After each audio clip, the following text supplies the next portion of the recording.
Alright, so today we're going to learn about symmetry in graphs or functions. So today, your objective is, today I will be able to determine if graphs have rotational symmetry or reflective symmetry.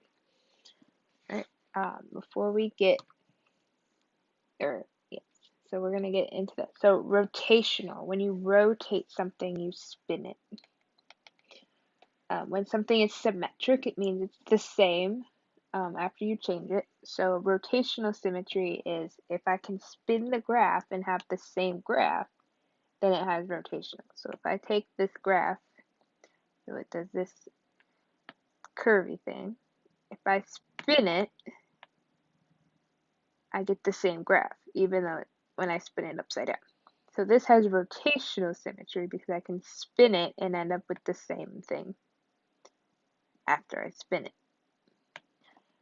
The best way to check is to pick a point, so like these two top points, and see, is this the same distance as this? Right, so are these the same distance apart as each other? So we can see these like 1.1, 1.1, it's like 1, 2, 3 above that, 1, 2, 3 above that. So those are the same distance.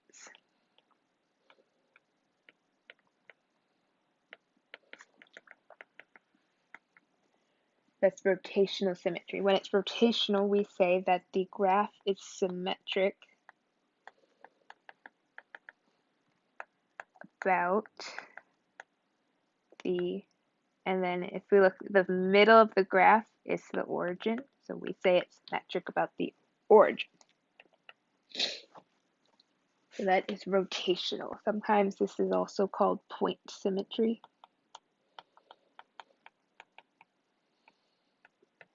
It's a different name for it because you spin it around a point, so we call it point symmetry as well.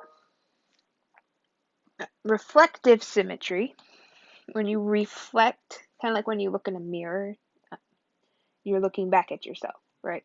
And reflective, if you can fold in half and they overlap, then it is reflective. So if, for example, if I took this parabola here and I folded it in half down the middle here,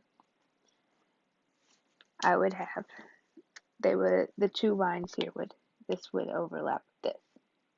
If I fold it down this thing. If I fold this graph along this line, this half would overlap with this half. Right? To check, good way to check is take a point along here. So maybe this point, and make sure that they're the same distance. Draw a straight line, it would help. Or are they the same?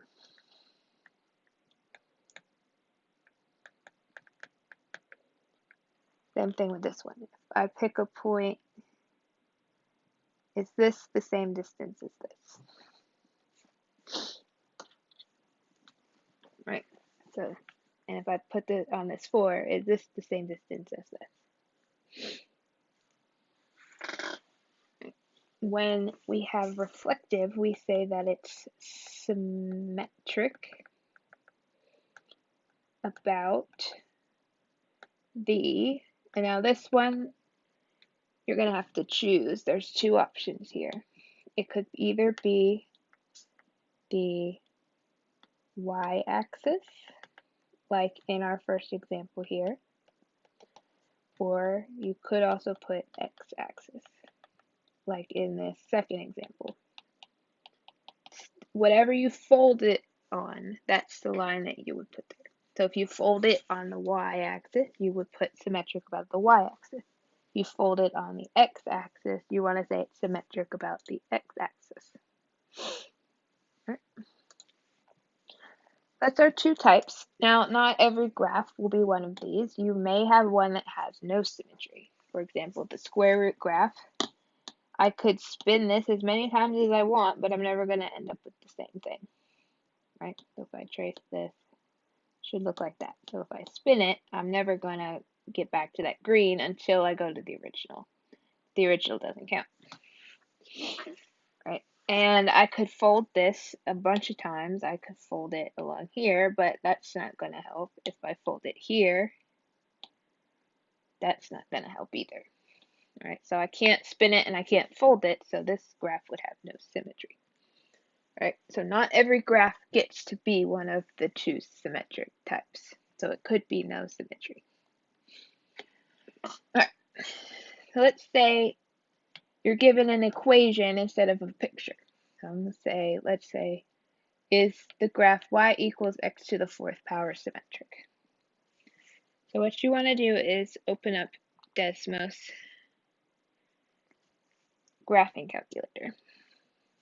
And you just want to type in y equals x to the fourth power. And we get, then you can see the graph here. You can zoom in, you can zoom out. And then you do just what we did before. So this graph, I can see that it's going to be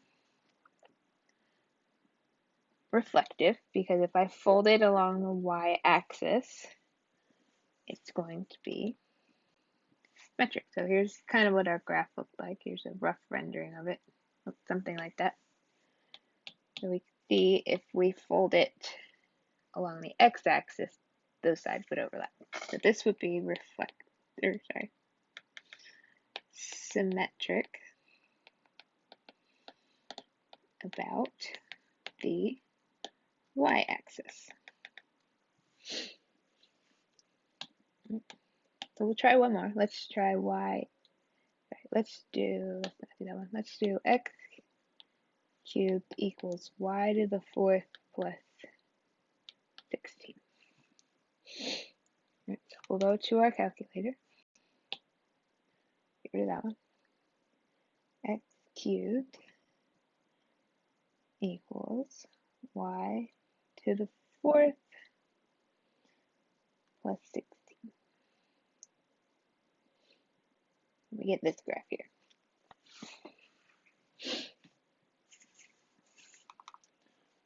So I'll draw a, kind of went like that, and then it went like that. This one, if we fold it along the x, we get the same thing. So this one would be symmetric about the x-axis. There you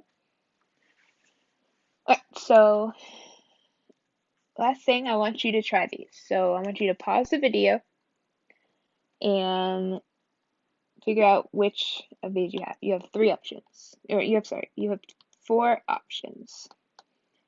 It can be symmetric about the x-axis, symmetric about the y-axis, symmetric about the origin, or it could be none.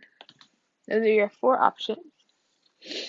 So pause the video, determine what each three are, and then play the video and I'll tell you the answers.